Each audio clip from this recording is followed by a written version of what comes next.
여러분, 불과 1년 전만 해도 AI는 그냥 뭐랄까, 좀 웃긴 얘기거리 아니었나요? 그런데 지금은 어떻죠? 우리 책상 위 스마트폰 속에 없어서는 안 될 존재가 됐잖아요. 도대체 2025년에 무슨 일이 있었던 걸까요? 그 엄청난 변화의 한복판으로 지금 바로 들어가 보시죠. 천 디어널리의 이 말이 진짜 2025년의 모든 걸 보여주는 것 같아요. 연초에는 다들 에이, 그게 되겠어? 하고 웃었는데 연말이 되니까 그 비웃던 사람들마저 직접 쓰고 있더라는 거죠. 와, 정말 기술에 대한 생각이 이렇게 순식간에 뒤바뀐 적이 있었나 싶어요. 자, 이 차트 좀 보세요. 이게 진짜 놀랍습니다. 메타에서는요, 새로 만드는 코드의 거의 절반이 AI가 썼다는 거예요. 이게 그냥, 와, 일 편해졌네, 이런 차원의 얘기가 아니에요. 이건 인간 개발자의 역할 자체가 완전히 재정이 되고 있다는 거고, 코딩의 미래를 누가 차지할 거냐, 이 거대 기업들의 보이지 않는 전쟁이 이미 시작됐다는 아주 강력한 신호인 거죠. 네, 보셨듯이 AI 코딩은 이제 그냥 영화 속 이야기가 아닙니다. 바로 현실이죠. 그리고 이게 바로 첫 번째 전쟁터로 우리를 이끌고 있어요. 바로 우리의 일하는 방식을 둘러싼 엄청난 싸움입니다. 말 그대로 새로운 AI 동료가 우리 옆자리에 앉기 시작한 거예요. 무려 293억 달러. 우리 돈으로 40조 원에 가까운 돈이죠. 와, 이 어마어마한 숫자는 그냥 커서라는 AI 코딩 툴을 만든 애니스피어라는 회사가 성공했다, 이런 얘기가 아니에요. 이게 바로 그 워크플로우 전쟁의 판돈인 겁니다. 전 세계 수많은 개발자들이 어떤 도구를 쓰느냐에 따라서 앞으로 기술 패권의 주인이 바뀔 수 있다는 거죠. 이 타임라인을 보면요. 진짜 무슨 첩보 영화 한 편 보는 것 같아요. 잘 보세요. 7월에 오픈 AI가 인수 협상에서 살짝 주저하거든요. 바로 그 틈을 타서 구글이 번개같이 움직입니다. 핵심 인재란 기술을 그냥 확 낚아채버리죠. 그리고 몇 달 뒤에 짜잔 하고 안티그래비티라는 결과물을 내놓습니다. 이게 그냥 새 제품 하나 냈다는 게 아니에요. 미래의 개발자 생태계 전체를 자기들 쪽으로 끌어오려는 구글의 정말 무서운 한 수였던 겁니다. 자, 이제 AI는 더 이상 개발자들만의 전유물이 아닙니다. 우리 같은 일반 사무직들을 위한 도구들이 쏟아져 나왔거든요. 예를 들면 오픈 AI의 프론티어는 복잡한 기업 보고서를 뚝딱 요약해주고요. 엔트로픽의 코워크는 수백 페이지짜리 문서 편집도 순식간에 해치웁니다. 심지어 마이크로소프트 엑셀에는 에이전트 모드가 생겨서 데이터 분석부터 시각화까지 다 알아서 해주죠. 그러니까 이제 우리 사무실에는 눈에 보이지 않는 AI 동료들이 이미 같이 일하고 있는 거예요. 그런데 여기서 잠깐 너무 흥분할 필요는 없을 것 같아요. AI 분야의 최고 권위자 중 한 명인 안드레이 카파시가 이런 말을 했거든요. 이건 사실 에이전트의 해가 아니다. 이건 10년짜리 프로젝트다. 라고요. 이게 무슨 뜻이냐면 지금 나온 AI 에이전트들이 특정 업무는 기가 막히게 잘하지만 정말 사람처럼 스스로 생각하고 장기적인 계획을 세우는 그런 진짜 자율성을 갖추려면 아직 멀었다는 거죠.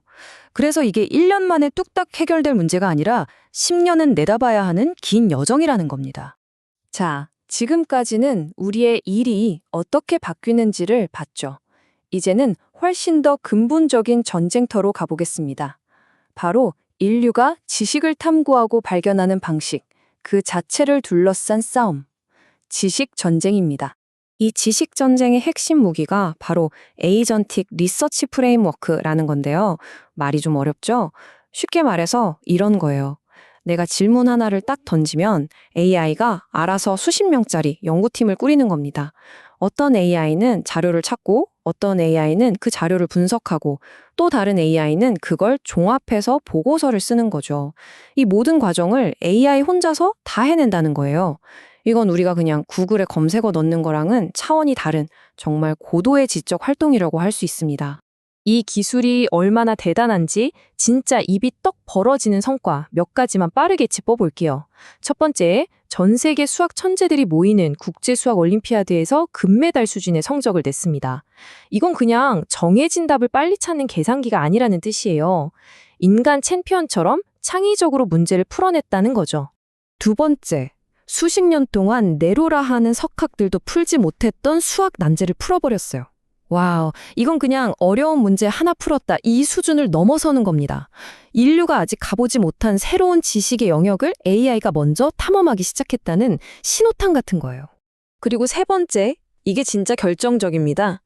AI가 스스로 연구하고 쓴 논문이 그 까다롭다는 학계의 동료 심사를 통과해버렸습니다. 이건 정말 역사적인 사건이에요. AI가 그냥 정보 요약하는 기기를 넘어서서 인류의 지식이라는 거대한 건물에 새로운 벽돌 한 장을 직접 쌓아 올린 하나의 독립적인 지성체로 인정받았다는 뜻이거든요. 자, 이렇게 어마어마한 가능성이 눈앞에 펼쳐지니까 빅테크 기업들이 가만히 있을 리가 없죠. 본격적인 레이스가 시작됐습니다. 구글은 자기들이 가진 방대한 데이터로, 오픈 AI는 세계 최고 수준의 모델 기술력으로, 그리고 퍼플렉시티 같은 신흥 강자는 여러 모델을 합치는 독특한 방식으로 미래 연구의 왕좌를 차지하기 위해 치열하게 경쟁하고 있습니다. 지식을 만들어내는 수준까지 온 AI가 이제는 다음 단계로 넘어갑니다. 바로 우리가 보고 듣는 현실 그 자체를 만들어내는 거죠. 자, 지금부터는 아마 가장 혼란스럽고 또 어쩌면 가장 파괴적일 수 있는 전쟁터로 들어가 보겠습니다. 진짜와 가짜의 경계가 완전히 허물어지는 진실 전쟁입니다. 이 차트를 보면 지금 AI 음악 시장이 어떤 상황인지 한눈에 알 수 있어요. 새로 나오는 음악의 4분의 3, 그러니까 3곡 중 1곡은 AI가 만든 거래요. 엄청나죠? 근데 재밌는 건 전체 스트리밍 횟수에서 차지하는 비중은 0.5%밖에 안 된다는 거예요. 아직은 대부분 사람들의 마음을 얻지 못했다는 거죠. 그런데 바로 이 상황에서 역사적인 사건이 터집니다. 사상 최초로 AI가 만든 노래가 빌보드 차트 1위를 차지한 거예요. 드디어 양이 질을 만들어내는 그 변곡점을 넘어선 순간이라고 할 수 있겠죠. 바로 이게 2025년 생성형 AI의 딜레마입니다. 양날의 검이죠. 한쪽에서는 소라2처럼 진짜보다 더 진짜 같은 영상이 나오면서 거의 예술의 경지에 이르렀는데, 다른 한쪽에서는 바로 그 기술로 만든 가짜뉴스가 사회를 혼란에 빠뜨리고 또 저작권 문제로 거대 음반사들이 소송을 거는 일이 벌어지고 있죠. 이 엄청난 창조의 힘, 이걸 우리는 과연 어떻게 다루고 또 어떻게 책임져야 할까요? 정말 어려운 문제입니다. 메타의 라마포 논란은 이 화려한 기술 전쟁의 이면을 보여주는 아주 좋은 사례입니다. 최고가 되어야 한다는 엄청난 압박감 속에서 어떻게 성능이 뻥튀기 되고 현실이 왜곡될 수 있는지를 적나라하게 보여줬죠. 사실 이건 단순히 메타 한 회사의 문제라기보다는 지금 AI 산업 전체가 겪고 있는 일종의 성장통이라고 볼 수도 있을 것 같아요. 97%. 와, 이 숫자는 정말 충격적이지 않나요? 9,000명을 대상으로 조사했더니 97%가 AI가 만든 음악이랑 사람이 만든 음악을 제대로 구분하지 못했다는 거예요. 이제 우리의 귀는 더 이상 인간의 감성과 기계의 알고리즘을 구별할 수 없게 된 겁니다. 이건 어쩌면 진정한 예술이란 무엇인가라는 이 수천 년 된 질문에 대한 답을 우리가 처음부터 다시 써야 한다는 걸 의미하는지도 모릅니다. 네, 지금까지 2025년에 벌어졌던 정말 치열했던 전쟁들을 쭉 살펴봤습니다.